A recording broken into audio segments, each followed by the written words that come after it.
예배에 오신 여러분을 환영합니다. 그리고 온라인으로 같이 찬양 드리는 여러분도, 예배 드리는 여러분도 환영드립니다. 우리 기도하시고 찬양 준비하실 텐데요. 이 시간 기도하는 거니까, 우리 예배 시작을 기도하는 거니까 다 같이 전심으로 나아가셨으면 좋겠습니다. 두 손 모으고 기도하시겠습니다.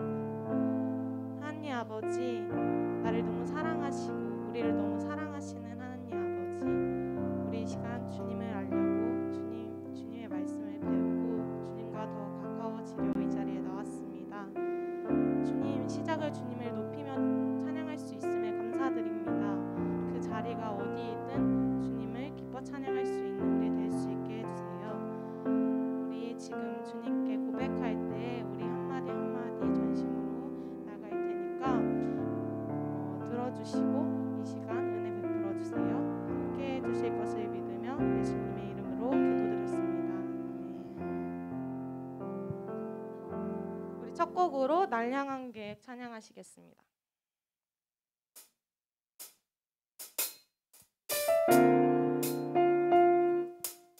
다시 할게요.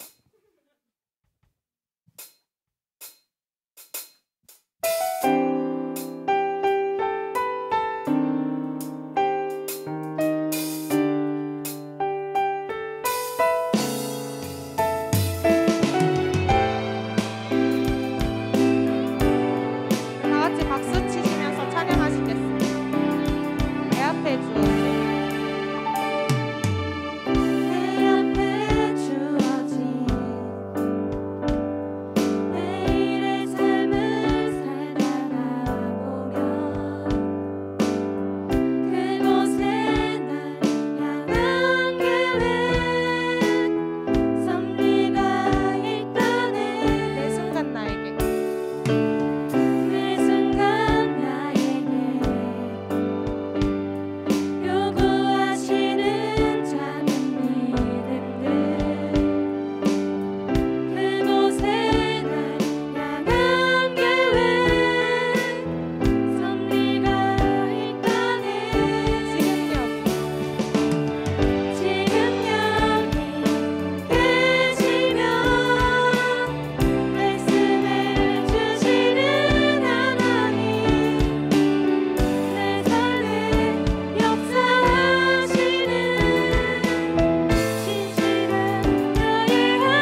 이제 자리에 일어나셔서 찬양하실 텐데요. 온라인으로 드리는 분들도 그 자리 가운데서 일어나셔서 기쁘게 찬양하셨으면 좋겠습니다. 저희가 큐티를 하는데 제가 어제 큐티 말씀 중에서 기억에 남는 말씀이 있었어요. 어제 큐티에서 하나님 나라가 너희 가운데 있기 때문에 어느 모습인지 너희가 정할 수 없다. 어떻게 오는지 어느 모습인지 너희가 정할 수 없다는 말씀이 있었어요. 하나님 나라는 죽어서 가는 이런 곳이라고 저는 항상 생각을 했는데 아니었어요. 저희가 하나님을 만나고 하나님을 찬양하고 예배할 때 그 자리 가운데가 하나님 나라고 주님을 만날 때 그곳이 하나님의 나라인 거였어요. 우리 이 시간 주 안에서 기뻐해 뛰면서 찬양하실 때 이곳이 하나님의 나라가 되길 원합니다. 우리 함께 기뻐하며 주 안에서 기뻐해 박수치면서 찬양하시겠습니다.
춤을 추며 크게 소리 높여 살아계신 주의 이름을 내 마음 다해 찬양인데 아무도 춤을 추지 않았어요. 우리 다시 한번 찬양하실 때 이곳에 오신 주님이 우리를 보고 흐뭇하실 수 있게 우리 춤을 추면서 찬양하셨으면 좋겠습니다. 자, 드럼이 카운트하면 우리 후렴부터 다시 할게요.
마지막으로 나의 한숨을 바꾸셨네라는 찬양을 드릴 건데요.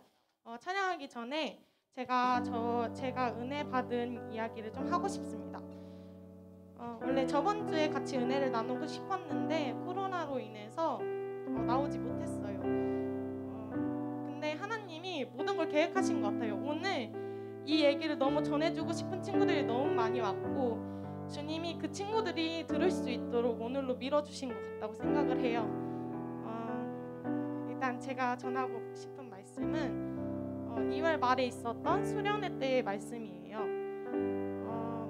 그때 제가 제일 기억에 남는 말씀은 사명이라는 말씀이었는데요. 코로나가 시작되고 저의 삶이 무너지고 저의 은혜가 무너지고 저의 믿음이 흔들리는 것을 저는 느꼈어요. 원래는 코로나 때문에 그 자리에 나가지 않으려고 했어요. 솔직히 그 자리가 무서웠고 세상의 시선이 무서웠던 것이 사실이었어요. 하지만 전도사님을 통해서 저를 한 번 더 붙잡아 주신 분이 하나님이세요. 그 사명이라는 말씀은 우리가 세상에 나아갈 때 우리의 삶을 사는 것이 아니라 우리의 진로를 향해 나아가는 것이 아니라 주님이 주신 사명과 우리가 해야 할 일이 따로 있다고 말씀하셨어요. 우리가 이 자리에 온 이유가 무엇인지 주님의 말씀을 나누고 전하기 위해서 우리가 이 자리에 왔다는 것을 저는 까먹고 살았어요. 제 안에 있던 공허함이 왜 공허함인지 몰랐던 저의 삶에 저의 목표가 생긴 거예요. 주님의 사명을 따라 사는 삶을 살아야 되겠다는 것을 잊고 살았던 저의 마음이 다시 채워졌어요.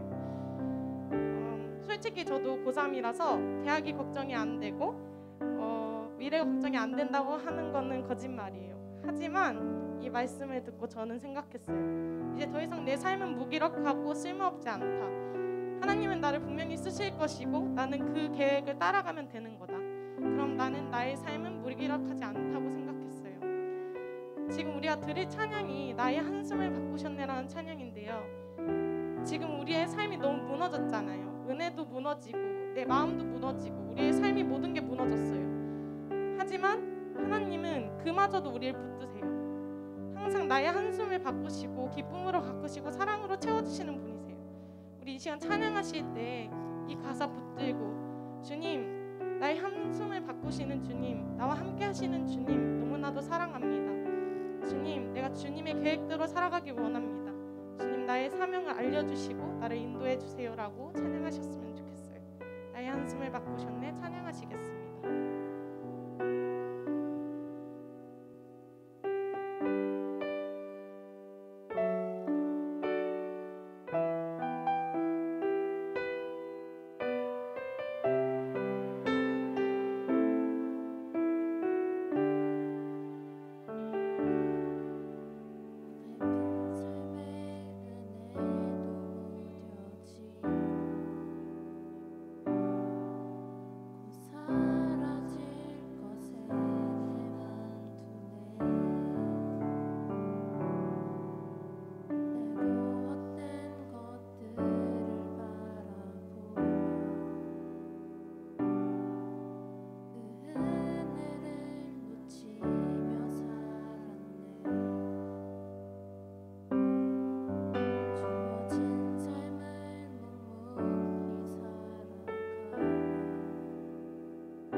하나님을 만났으면 좋겠습니다. 이 시간 날 향한 계획을 묻고 나의 한숨을 바꾸신 우리 주님께 사랑한다고 고백하는 기도 드렸으면 좋겠습니다. 우리 다 함께 기도하시겠습니다.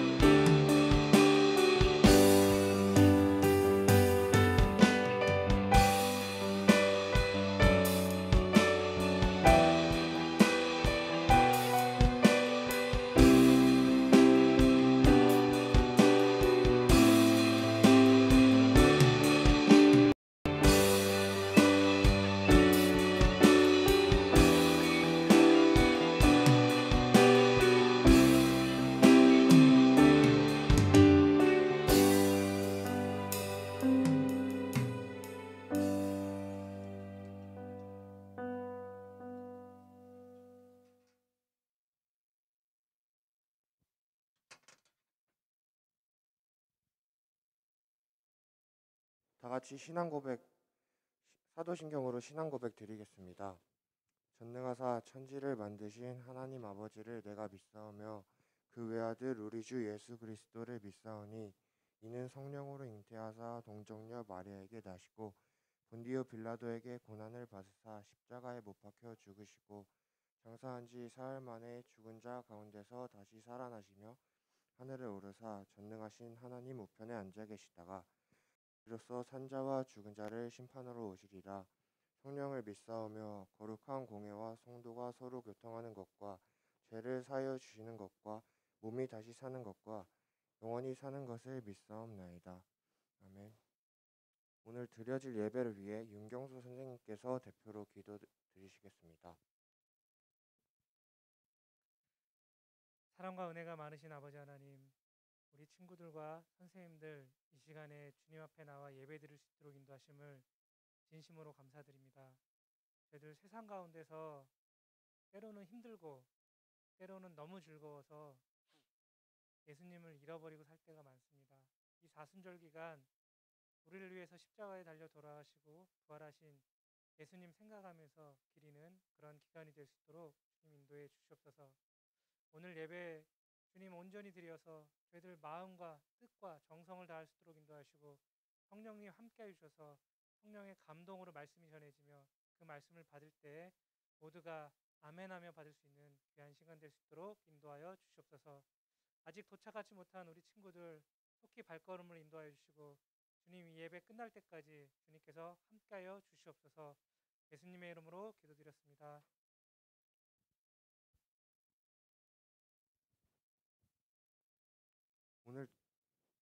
오늘 우리에게 주신 하나님의 말씀은 누가복음 19장 1절부터 10절까지 말씀입니다.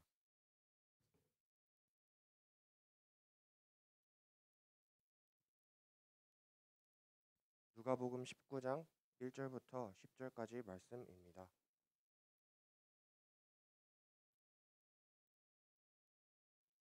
저부터 한 절씩 번갈아 가면서 읽도록 하겠습니다. 예수께서 여리고로 들어가 지나시더라.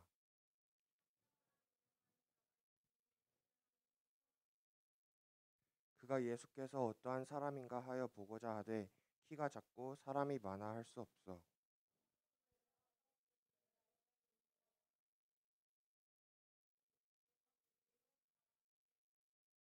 예수께서 그곳에 이르사 쳐다보시고 이르시되 삭개오야 속히 내려오라. 내가 오늘 내 집에서 유하여야 하겠다 하시니 무 사람이 보고 수근거려 이르되 저가 죄인의 집에 유하러 들어갔도다 하더라.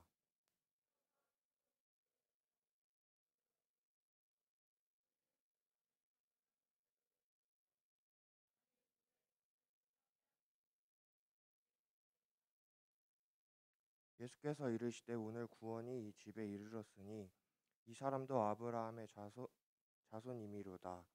인자가 온 것은 잃어버린 자를 찾아 구원하려 함이니라. 아멘. 이진환 전도사님께서 잃어버린 자를 찾아서라는 제목으로 말씀 전해주실 때 많은 은혜 받으시기 바랍니다. 네, 할렐루야. 할렐루야. 반갑습니다. 한 주도 잘 지냈습니까? 네, 여러분 고개를 드시고 저를 좀 쳐다봐 주세요. 네, 벌써부터 지금 잠이 솔솔 오는 친구들이 있습니다. 자, 좀 우리 어깨 펴시고, 네, 자, 어깨 한번, 자, 우리 스트레칭 한번 할까요?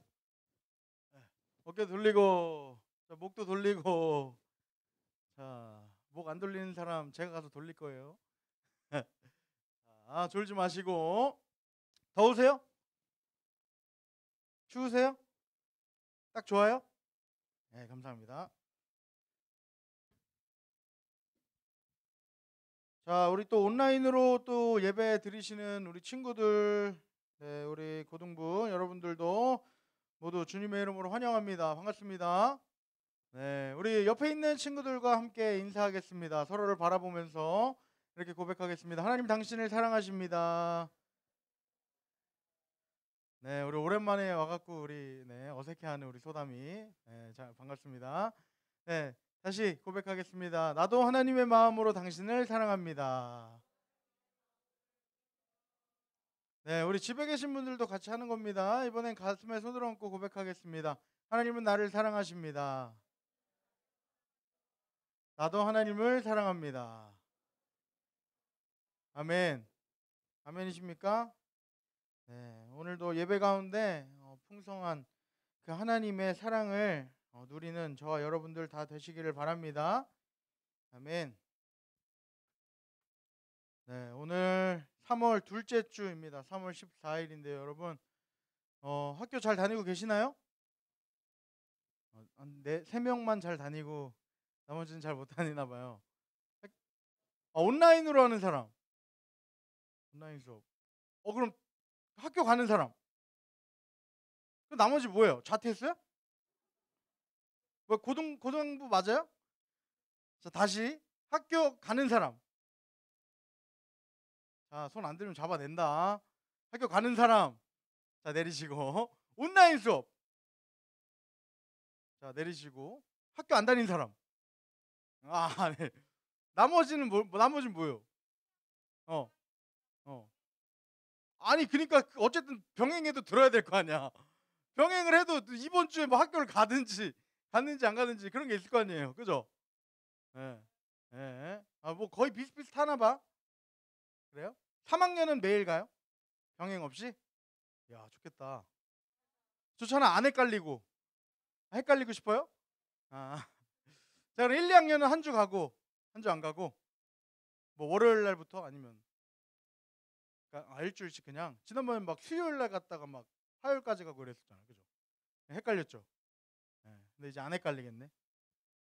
이제 계약도 했고 학교 뭐 수업도 듣고 그러면 이제 좀 있으면 시험도 다가오고. 왜 한숨을 쉬십니까?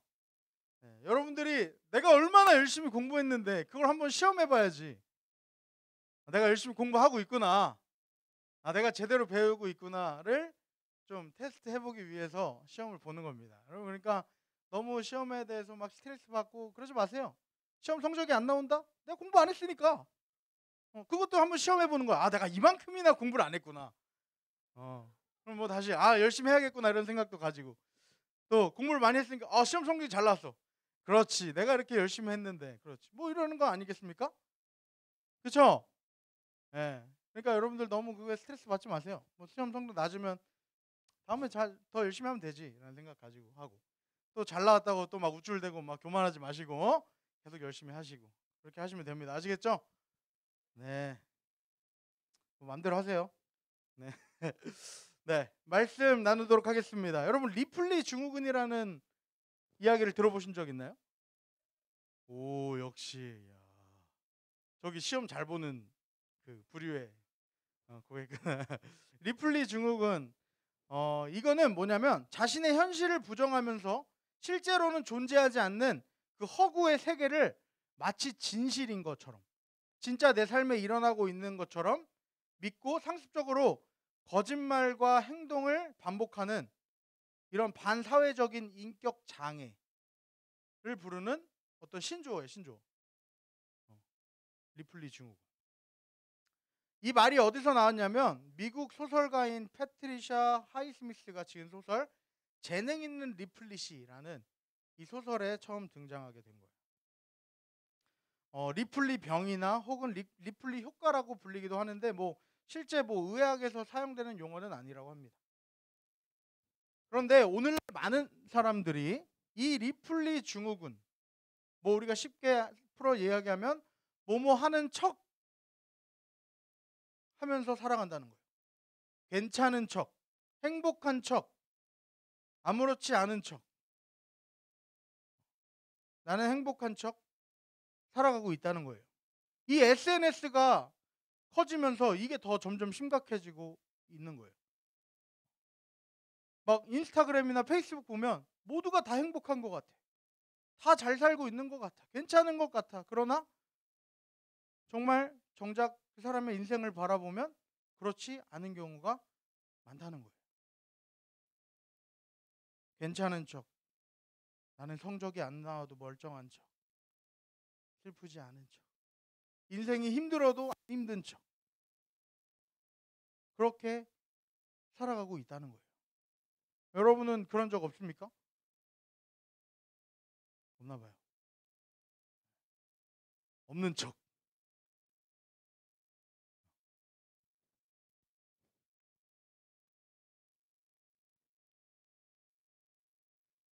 이로 인해서 다른 사람에게 어떤 해를 가하고, 그리고 이걸로 인해서 다른 사람들이 피해 보기 때문에 이것이 계속 이슈가 되는 거예요. 우리가 지난주에 나누었던 말씀 기억하십니까? 마지막에 한 속담을 이야기했죠. 뭐로 가도? 뭐라고요? 서울만 가면 된다. 나오세요.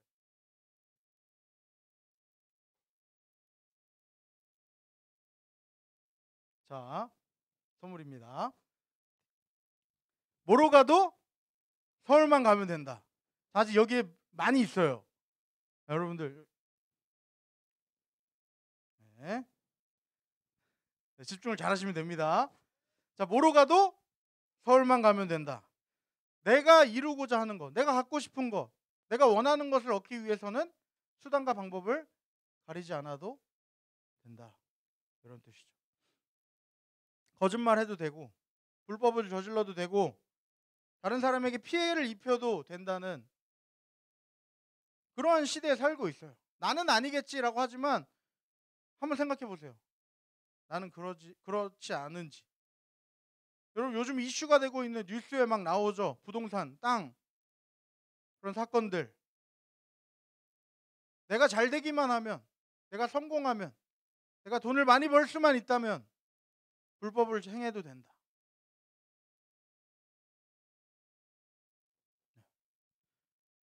요즘 핫한 막장 드라마가 있습니다. 그 19세인데?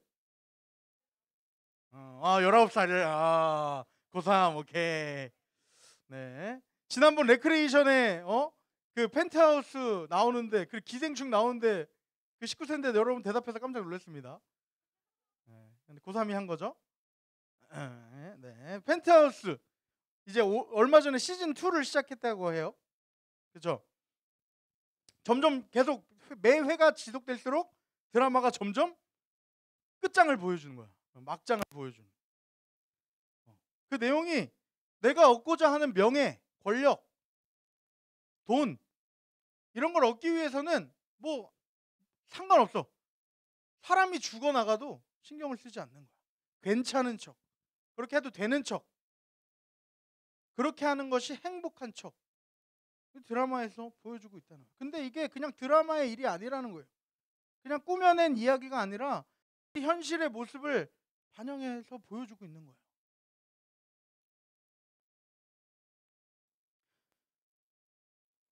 이러한 현상들이 우리의 일상생활에서 그리고 우리의 신앙생활에까지도 미친다는 거예요. 영향을.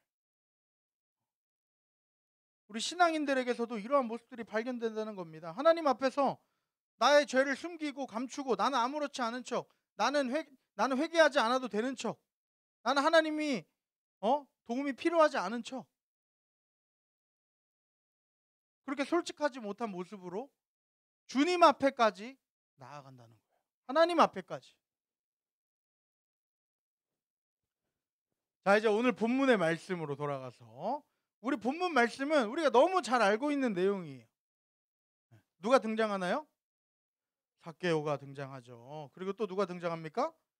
예수님께서 등장하십니다. 예수님께서 예루살렘으로 들어가시기 위해서 지나가야 하는 길이 여리고였어요. 여리고 지역을 지나가시는 장면이 등장을 합니다.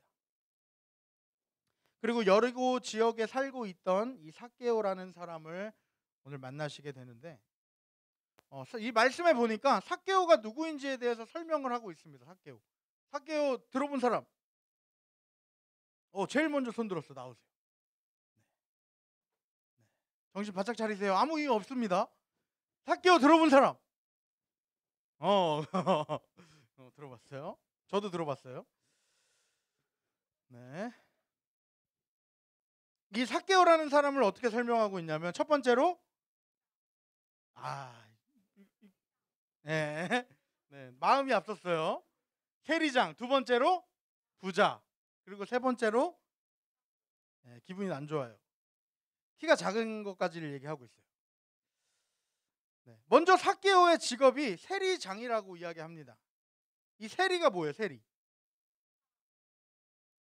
나오세요. 눈에서 레이저 나올 것 같아요. 세리, 세금을 걷는 사람. 자, 지금 한 5명이 눈이 더 늘어나고 있어요. 자, 세금을 걷는 사람이었습니다. 그런데 사람들은 이 세리를 무시했어요. 싫어했어요. 멸시했어요. 왜 싫어했을까? 세금 내기 싫어서? 세금 내는 게 아까워서? 비리가 많아서?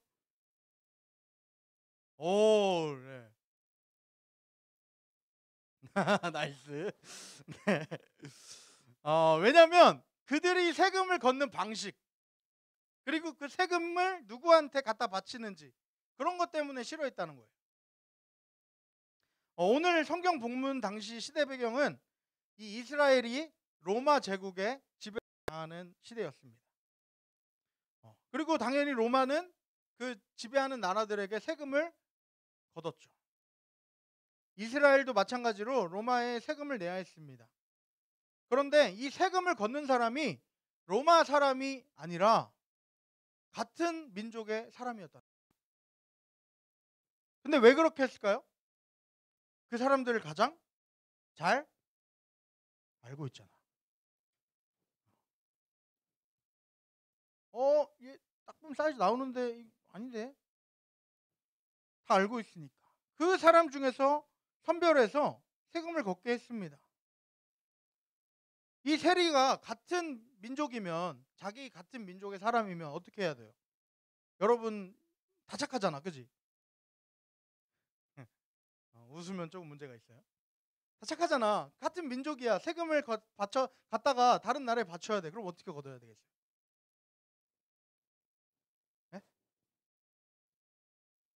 네, 적당히 걷어야겠어요? 아니면 다 있는 거까지 다 뺏어가지고 죽어!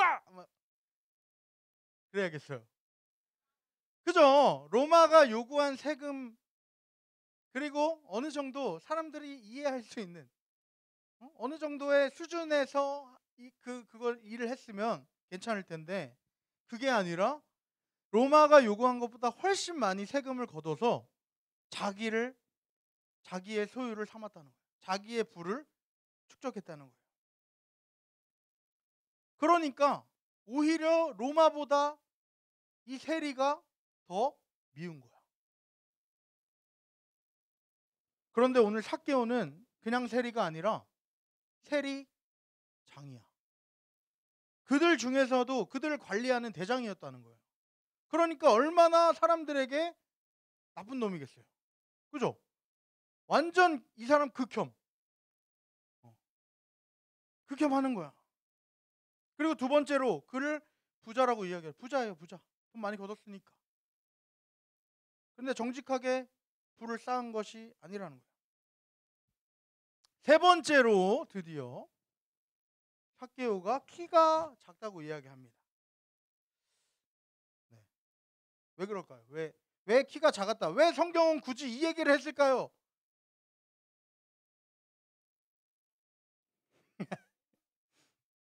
감사합니다. 네. 네, 고마워요. 자, 이거는 우리가 조금 이 의미를 살펴보면 이거는 자기가 어떻게 노력해서 되는 게 아니야. 이건 그냥 태생적으로 이렇게 태어난 거야. 뭐 지금처럼 뭐 키 크는 약을 먹는다든지 뭐 점핑 뭐 줄넘기를 한다든지 그런 게 아니고 이건 어떻게 할 수가 없는 거잖아요.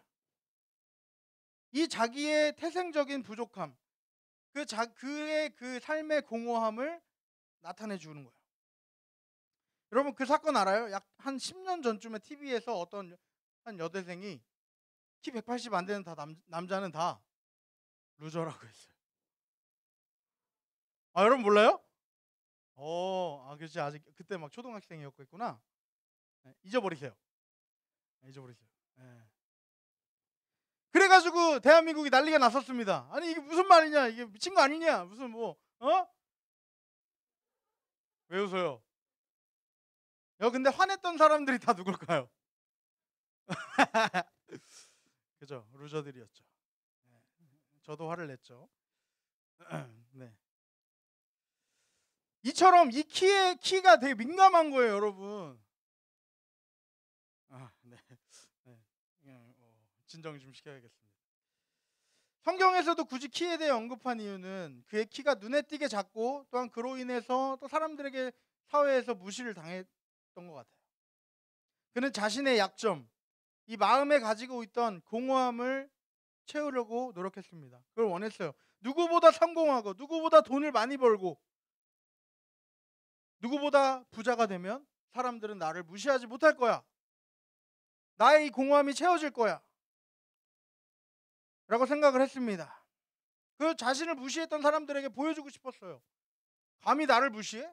너 세금 더 내. 돈을 많이 벌기 위해 수단과 방법을 가리지 않고 로마에 충성을 했던 거예요. 그러니까 세리장까지 됐겠죠. 사람들에게 손가락질 당하고 욕먹고 매국노라고 욕을 먹어도 자신이 꿈꿔왔던 돈을 많이 버는 것, 부자가 되는 것만 될 수 있다면 그는 어떤 수단과 방법도 가리지 않았다는 거예요. 내가 비록 키가 작고 사람들에게 욕을 먹지만 누구도 나한테 함부로 할 수 없고 나를 부러워할 거야 라고 착각하고 나는 괜찮은 척, 나는 지금 굉장히 행복한 척 그렇게 살았다는 거예요. 그런데 자신이 그토록 꿈꿔왔던 세리장이 되고 돈도 많이 벌어서 부자가 됐지만 여전히 마음속에 채워지지 않는 것이 있었습니다. 그런데 오늘 한 소식을 듣게 되죠. 예수라는 사람이 우리 마을에 온다. 이 이야기를 오늘 본문 말씀에 보면 1, 2절에 나와 있습니다. 이 이야기를 듣고 삭개오가 궁금해져요. 예수? 그 대단한 사람? 하나님으로 받은 자? 이 사람이라면 나의 이 부족한 부분을 채워줄 수 있지 않을까? 이 사람이라면 나에게 구원을 줄 수 있지 않을까? 이러한 궁금증이 막 생겨 들어서 예수님이 오신다는 그 지나가실 거라는 장소로 뛰어갑니다. 갔어요. 그런데 3절, 4절 보니까 그가 예수께서 어떠한 사람인가 하여 보고자 하되 키가 작고 사람이 많아 할 수 없어 앞으로 달려가서 보기 위하여 돌무화과 나무에 올라가니 이는 예수께서 그리로 지나가시게 되미로라. 키가 작았던 삭개오는 이미 거기에 사람들이 몰려 있었어요. 그래가지고 키가 작으니까 볼 수가 없는 거야. 사람들 너무 많고. 그리고 만약에 여러분 다 착하니까 뭐 꼬마나 키가 작은 사람이 뒤에서 못 보고 있으면 어떻게 해줘요? 거짓말하지 마세요. 비켜줄 수 있잖아요. 키 작으니까 앞으로 가세요. 그런데 오늘 사람들이 삭개오를 좋아해요, 싫어해요? 극혐한다고 했잖아. 그러니까 잘 비켜주겠어, 안 비켜주겠어? 절대 안 비켜주지. 그러니까 이 삭개오는 그러면 몰라, 뭐 무시하고 그러면서 돌아갔을 수도 있어요. 에이, 안 보고 말지. 에이. 그런데 삭개오는 예수님을 보기를 포기하지 않았어요. 아, 나 예수님을 꼭 볼 거야. 예수님 꼭 만날 거야. 이러한 마음이 있었기 때문에 다른 방법을 찾기 시작합니다. 주변을 돌아보기 시작해요. 그리고 무엇을 발견해요? 돌무화과 나무를 발견합니다. 나무를 발견하고 다음 사진 한번 보여. 이게 돌무화과 나무야. 돌무화과 나무를 발견하고 거기에 올라갔어요. 이제 올라가니까 예수님 보여. 그는 다른 사람들의 시선이나 그런 것들을 자신의 수치를 생각하지 않고 예수님을 꼭 보겠다는 그 마음으로 나무에 올라가서 예수님께서 오시기를 기다립니다. 5절 보니까 예수께서 그곳에 이르사 쳐다보시고 이르시되. 자, 이제 마침 예수님이 오십니다. 점점 예수님이 눈에 보이기 시작해. 가까워지기 시작합니다. 그런데 이상하게도 자꾸 내 쪽으로 오시는 것 같아. 뭐지? 왜 오시지? 점점 가까워지는데 아마 처음에는 그냥 게이득 막 이러면서 내 쪽으로 오서 가까이서 볼 수 있어 막 이랬을 거야. 그런데 그 정도가 아니라 완전 내 앞에 와가지고 나를 부르시네. 삭개오야, 뭐하냐? 내려와.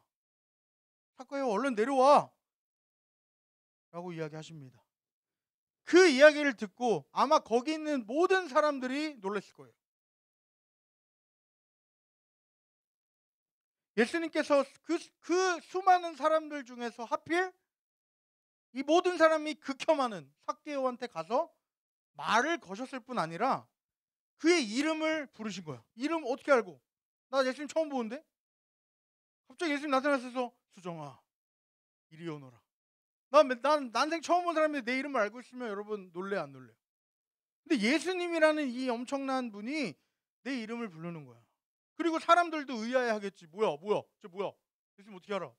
대박. 모두가 놀랐을 것입니다. 여러분, 뭐 우리가 유튜브나 인터넷 기사 가끔 보면 그 방송국이나 막 그 운동 경기장 앞에서 그 스타를 보기 위해서 막 기다리잖아. 끝나고 나오는 거 주차장 앞에서. 그죠? 그런 거 본 적 있어요, 없어요? 네. 근데 그 사람들이 정확히 몇 시 몇 분 몇 위에 어디에 그 사람이 나올지 알아요, 몰라요? 몰라. 근데도 어떻게 해요? 기다려요. 목이 빠져라. 그냥 얼굴 한 번만 볼 수 있으면 좋겠다. 가까이에서 눈만 마주칠 수 있어도 좋겠다. 설레이면서 기다린단 말이에요.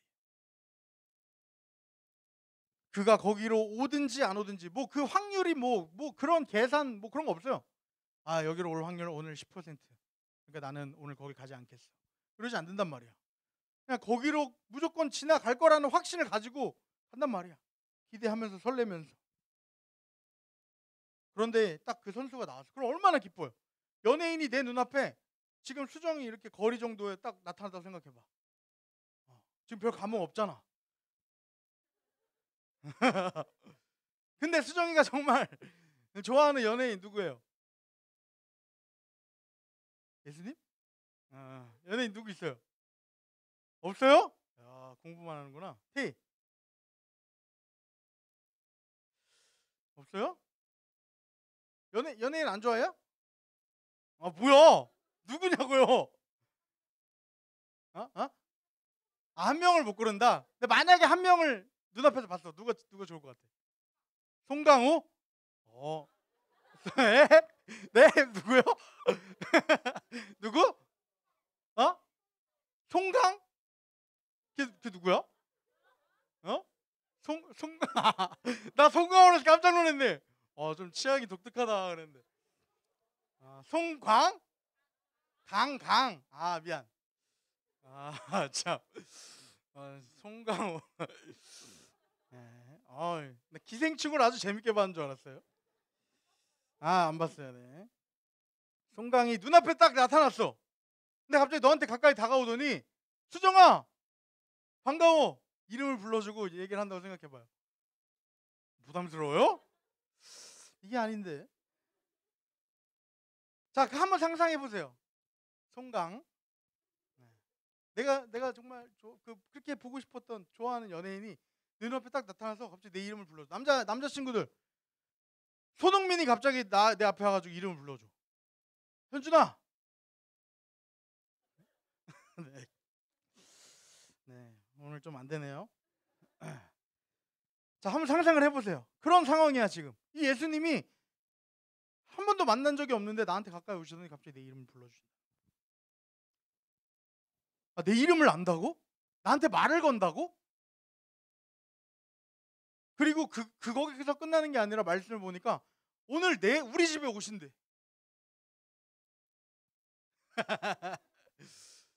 눈빛만 봐도 이제 리액션이 막 나옵니다.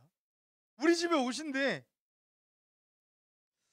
아, 저는 막 말씀 준비하면서 막 이입돼갖고 설레는데 여러분 별 감흥이 없네요. 한번 좀 우리가 감정을 좀 이입해 봅시다.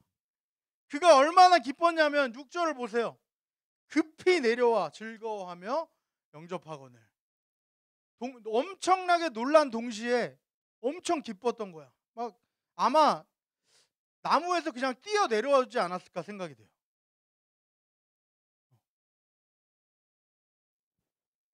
감출 수 없는 엄청난 기쁨으로 예수님을 자신의 집으로 모십니다. 이 말씀 속에 나오는 이 기뻐하면서라는 이 원문 단어는 카이로라는 단어인데요. 헬라어 단어인데 구원의 주님을 영접한 사람에게 나타나는 자연스러운 반응이 이러한 기쁨이라는 거예요. 그가 오늘 예수님을 만났을 때 이 경험한 기쁨은 이전에 내가 경험하지 못했던 이전에 세상이 주는 그 어떠한 기쁨과도 비교할 수 없는 기쁨이었다는 거예요. 자신이 그토록 꿈꾸고 원했던 세리장이 됐을 때도 돈을 많이 벌었을 때도 지금의 기쁨과 비교할 수 없는 그러한 기쁨을 오늘 이 삭개오가 경험했다는 거예요. 여러분, 우리들에겐 이러한 기쁨이 있나요? 여러분, 하나님 만났을 때 그 기쁨, 우리에게는 지금 삶 가운데 이 삭개오와 같은 그러한 기쁨이 남아있나요? 모든 죄와 결박과 죄책감에서 구원하시고 참된 기쁨과 자유를 주시는 예수님을 만났을 때 그 주님 앞에서 너무나 당연한 반응이 바로 이러한 기쁨이라는 거예요. 여러분, 오늘 예배 자리 나올 때 예수님을 만나는 기쁨, 예수님을 향한 그러한 기쁨이 있으셨습니까? 예수님을 집으로 모신 뒤 삭개오가 한 행동을 보십시오. 8절에 삭개오가 일어서서 주님께 말하였다. 주님, 보십시오. 내 소유의 절반을 가난한 사람들에게 주겠습니다. 또 내가 누구한테 강제로 빼앗은 것이 있으면 4배로 갚겠습니다. 자신의 소유 절반을 가난한 자들에게 나눠줍니다.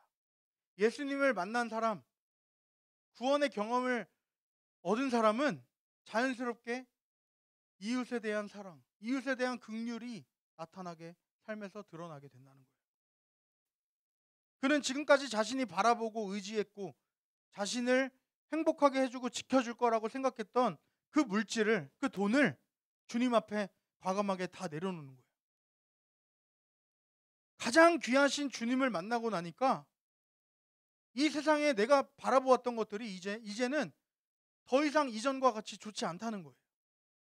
가장 좋으신, 가장 귀하신 분을 만나니까 다른 것들이 다 너무 하찮게 여겨졌다는 거예요. 그리고 자신의 삶을 예수님께 나아가지 못했던 그 세상의 모든 욕심들과 죄악들을 다 주님 앞에 스스로 고백하는 거예요. 이것이 예수님 앞에 서는 자들의 자연스러운 반응이어야 된다는 거예요. 거룩하신 하나님 앞에 나아갈 때에 우리 죄를 숨길 수 없습니다. 그분이 너무 거룩하고 너무 높으신 분이라 우리 죄가 드러났을 때 그것을 하나님 앞에 고백할 수밖에 없게 된다는 거예요. 하나님, 죄송합니다. 하나님, 잘못했습니다. 하나님, 나를 용서해 주세요. 나는 괜찮은 척, 행복한 척, 나는 깨끗한 척 하지만 우리 주님은 다 알고 계시다는 거예요. 여러분들의 한순간 한순간 매 순간 하나님은 지켜보고 계시고 그 모든 순간에 함께하고 계시고 다 아신다는 거예요. 하나님 앞에서 우리의 그 어떤 죄도 숨길 수 없습니다. 하나님께서 원하시는 우리들의 모습은 주님 앞에 순결하고 거짓 없이 진실되게 죄를 고백하는 거라는 거예요. 그럼에도 죄를 인정하지 않고 회개하지 않는 사람은 절대 용서받을 수 없다는 거예요. 그러나 진실되게 하나님 앞에서 자신의 죄를 고백하고 용서를 구하는 사람에게는 죄를 용서해 주실 뿐만 아니라 세상이 줄 수 없는 오늘 이 삭개오가 경험한 이 영원한 기쁨과 평안을 누리게 된다는 거예요. 교회 열심히 다닌다고 봉사 많이 한다고 구원받는 것 결코 아닙니다. 하나님의 자녀들의 특권이 무엇입니까? 하나님을 믿고 안 믿고 특권이 무엇입니까? 다른 점이 무엇입니까? 그것은 바로 하나님께서 나의 구원자 되시며 어떠한 죄에서도 나를 용서하시고 나의 모든 죄악과 죄책감 가운데서 나를 구원하셔서 영원한 기쁨과 평안을 주시는 분이라는 그것을 우리가 안다는 거예요. 그리고 그것을 하나님 앞에 고백할 수 있는 특권이, 회개할 수 있는 특권이 우리에게 있다는 거예요. 교회도 다니고 하나님도 안다고 하지만, 말씀도 많이 안다고 하지만 내 삶 속에 아직도 구원의 감격과 기쁨을 누리지 못하고 있다면 여러분, 그것만큼 불행한 사람이 어디 있을까요? 날마다 그냥 죄책감에 사로잡혀서, 두려움에 사로잡혀서 살아가는 것이 무엇이 행복하겠습니까? 삭개오는 예수님을 만나고 받은 그 구원의 은혜가 자신의 모든 소유와도 비교할 수 없는 것임을 알았기에 그 은혜에 맞는, 그 은혜에 합당한 열매를 오늘 보여주고 있다는 거예요.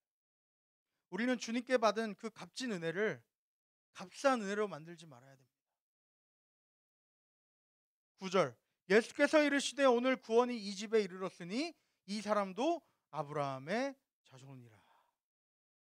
삭개오의 고백에 예수님은 그의 죄를 용서해 주시며 그를 구원받은 하나님의 자녀임을 말씀하고 계시다는 거예요. 그의 진실된 고백을 통해서 그가 오늘 구원을 얻게 됐다는 거예요. 유대인들은 나는 아브라함의 자손이기 때문에 나는 자동적으로 구원받아 라고 이야기했습니다. 근데 오늘 말씀을 통해서 예수님 얘기하시는 거예요. 그것이 결코 아니다.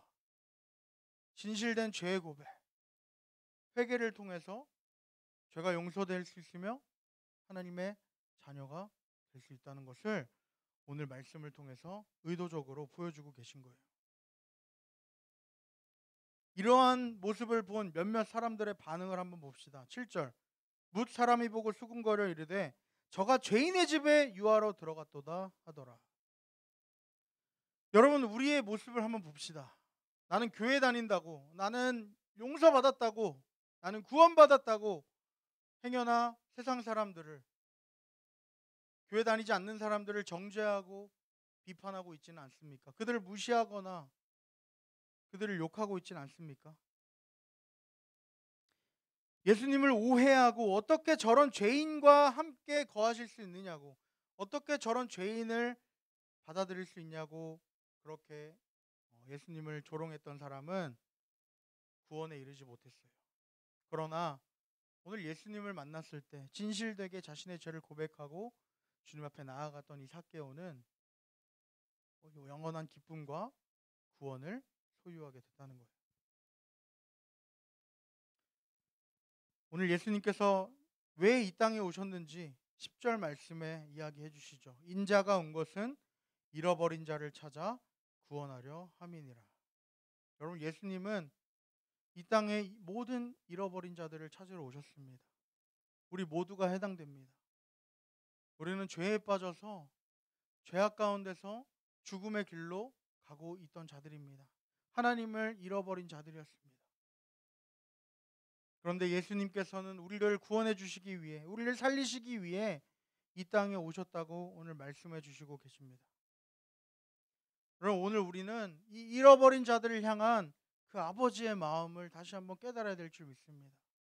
그 잃어버린 자가 내 옆에, 내 주변에 그 누구이기 이전에 바로 나라는 사실을 예수님은 지금도 나를 찾기 원하시고 나를 부르고 계시다는 사실을 우리가 깨달아야 돼요.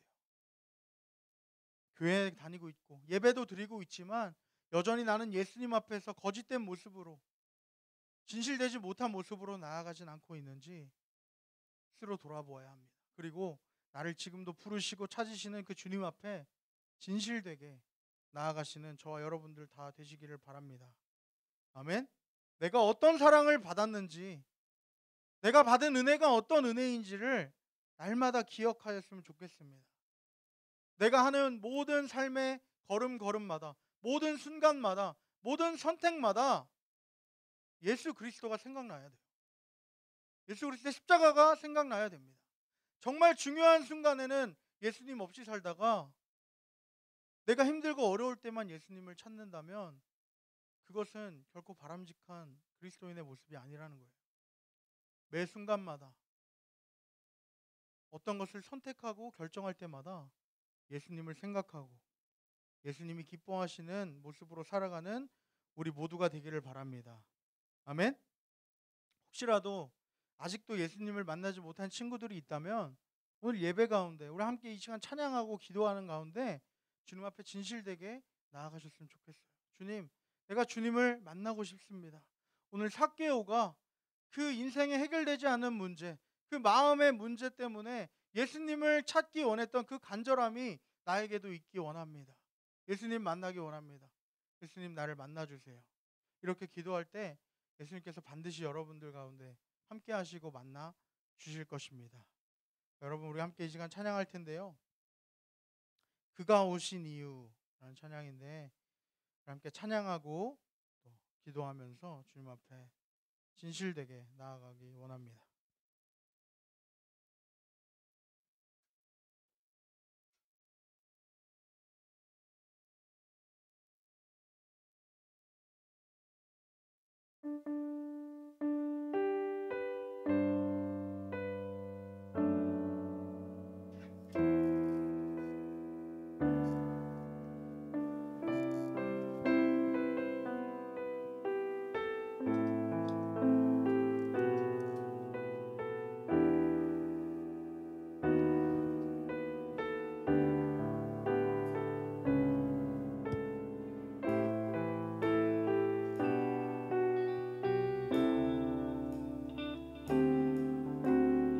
찬양하겠습니다. 이 세상 가장 아름다운, 이 세상 가장 아름다운 순종의 눈물, 온 세상 다시 빛나게 한, 온 세상 다시 빛나게 한 생명의 눈물,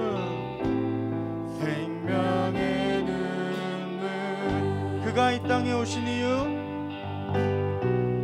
그가 이 땅에 오신 이유, 죽어야 살게 되고 저야만 승리하는,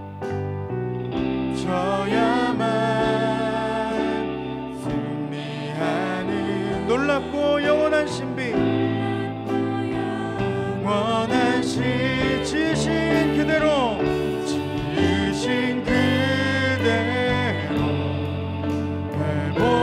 회복시킨 우리의 창조주 그리스도, 십자가의 길로 아버지 뜻 이루셨네. 그가 이 땅에 오신 이유, 이제 우리에게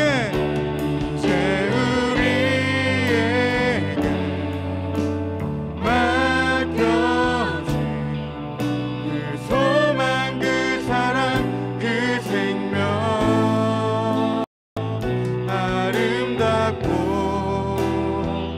눈부신 십자가의 길, 우리가 이 땅에 살아가 이유. 우리 시간 다 같이 기도하겠습니다. 하나님,